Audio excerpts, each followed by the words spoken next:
So if you are a chocolate lover and you read that review, no, no, you might be thinking like, can I ever eat chocolate again? And so, a lot of these things, so these are heavy metals that they're finding in chocolates, both cadmium and lead specifically. And there are others as well, but those are the two that they were testing for. And those happen to be two that are just, they're everywhere. So the issue is, if you're having chocolate once in a while, that's one thing. But if you are eating it every day, like I do, although I do vary the brands that I use often, then it can be problematic, right? Especially if you're dealing with other issues. So let's just walk through some of this because there are so many benefits to chocolate. To sort of review some of the things that I was talking about the other day with the polyphenols. We talked about cardiovascular health and the mechanisms of action there. We talked a little bit about cancer prevention and those pathways that open up. We did not talk about skin elasticity and wrinkles. And if you notice, you want to be consuming at least 200 milligrams of these, getting 200 milligrams of these flavanols per day. And when you look at the chocolate, you're going to see it ranges from like less than 1 to like 900, right? So it really does depend. However, with what we're finding is with some of the higher polyphenols, like the things that are in like 72% chocolate and above, also you run the risk of having higher heavy metals, right? So what is a chocolate lover to do? I think it's important to just sort of tease out the heavy metal situation and why we want to avoid these things whenever possible. So these heavy metals, as I've talked about many times before here and there, they tend to accumulate in the body, the bone, the liver, the kidneys. And the issue is the half-life of elimination is really on the order of years. So they're really, really tricky to get rid of. In fact, when we think of the word heavy, and I think why so many people get so up in arms when we talk about things that contain heavy metals, it is because they're so difficult to get rid of. Even, or amounts, they can cause problems. And of course, that depends on the metal, that depends on the person and what else that person has going on. The other issue is that they're very difficult to test for since they don't just hang out in the bloodstream. They really like to hide. Urine analysis, and I'll show you Tommy's recent urine analysis of heavy metals. That is just testing what is being excreted. So even with the use of things like provoking agents that some practitioners like to use, it's not always giving the full picture because we want to know what's hanging out inside the body. Good news is there are ways that we can protect ourselves from oxidative damage that these can cause with the use of things like zinc and vitamin E, and acetylcysteine, having good, robust glutathione levels. But overall, if we pan out, they can still be very disruptive and affect many pathways.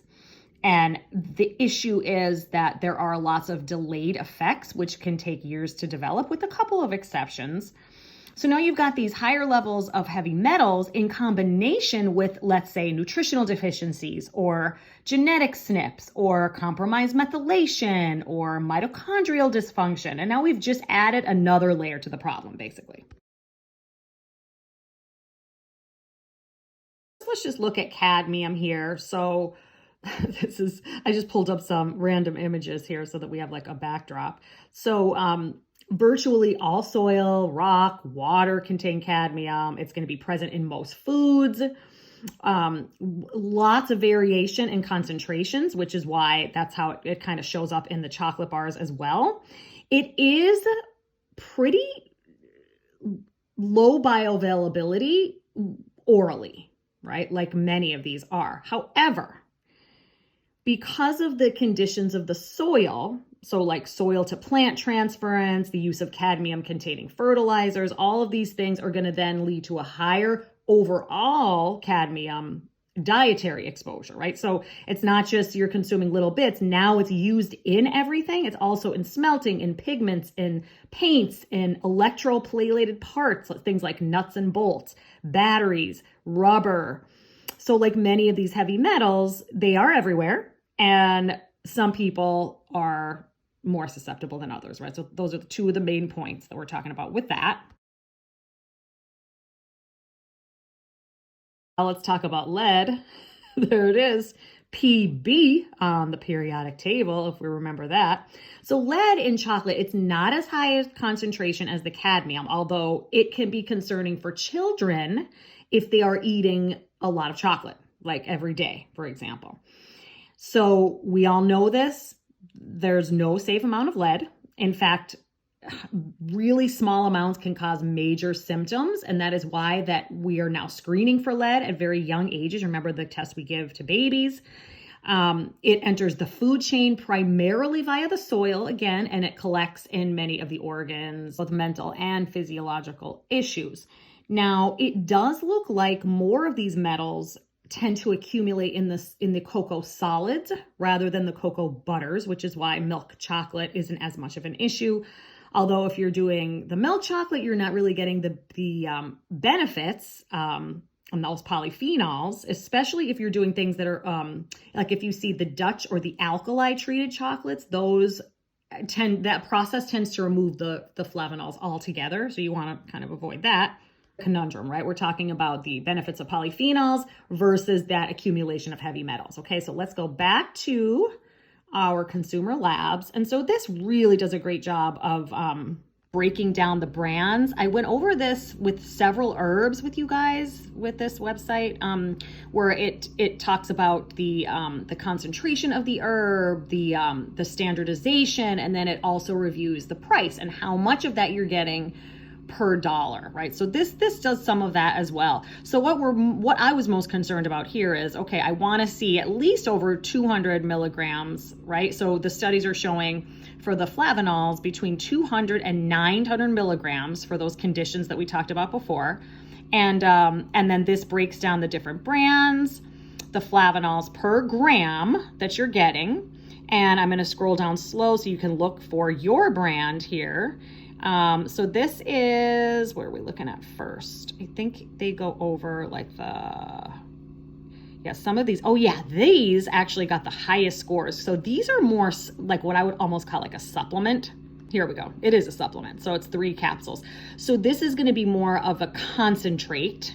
And you'll notice that the flavanols are really nice and high here. Now for me, I want to taste my chocolate. I would never, ever in a million years consume chocolate in a capsule form. I just wouldn't. Now, there might be people that would. I would not. If I want to get the flavanols and polyphenol, there's several other combinations with different nutrients, some of which I talked about before, that can help in that regard. So I don't know if I would personally take that or if I would recommend that one to clients.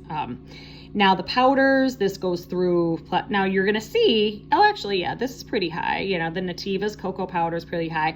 We also have to then cross-reference that with the heavy metal content, right? So this doesn't necessarily mean they're all good. We're just looking at the flavanols for now, okay?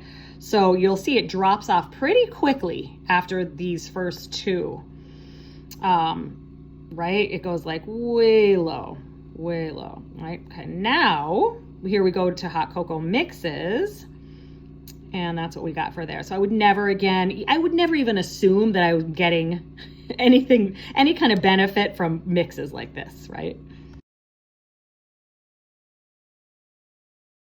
Here's where we get to the bars. This is what I was most interested in.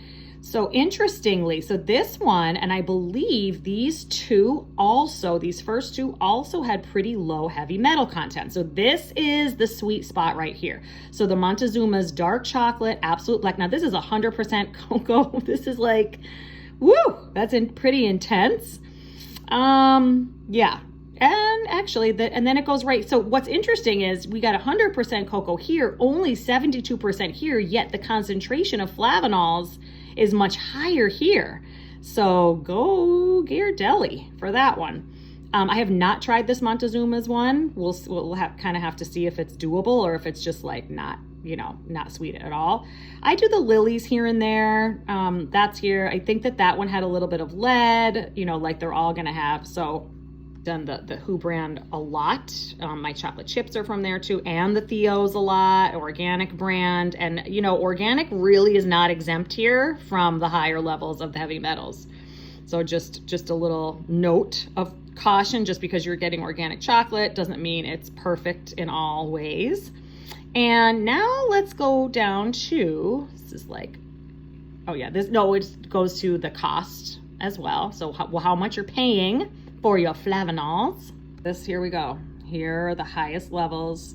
So the most with the cadmium, Trader Joe's, organic fair trade. So you think you're doing all this. Good that they're testing these things.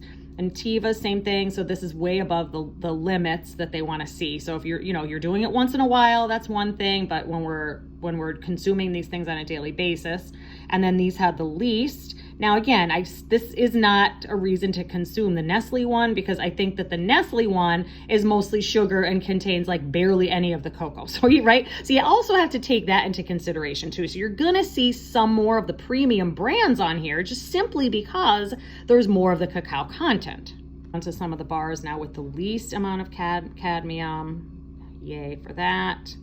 And then here's that Montezuma's here. So this is a really good ticket, that one. Lily's. And then what else does it talk about here? And this again is per gram. It literally breaks it down to how much you're getting per gram. Lead, interestingly, this was more about the manufacturing processes that led to the accumulation of the lead versus the actual cacao itself.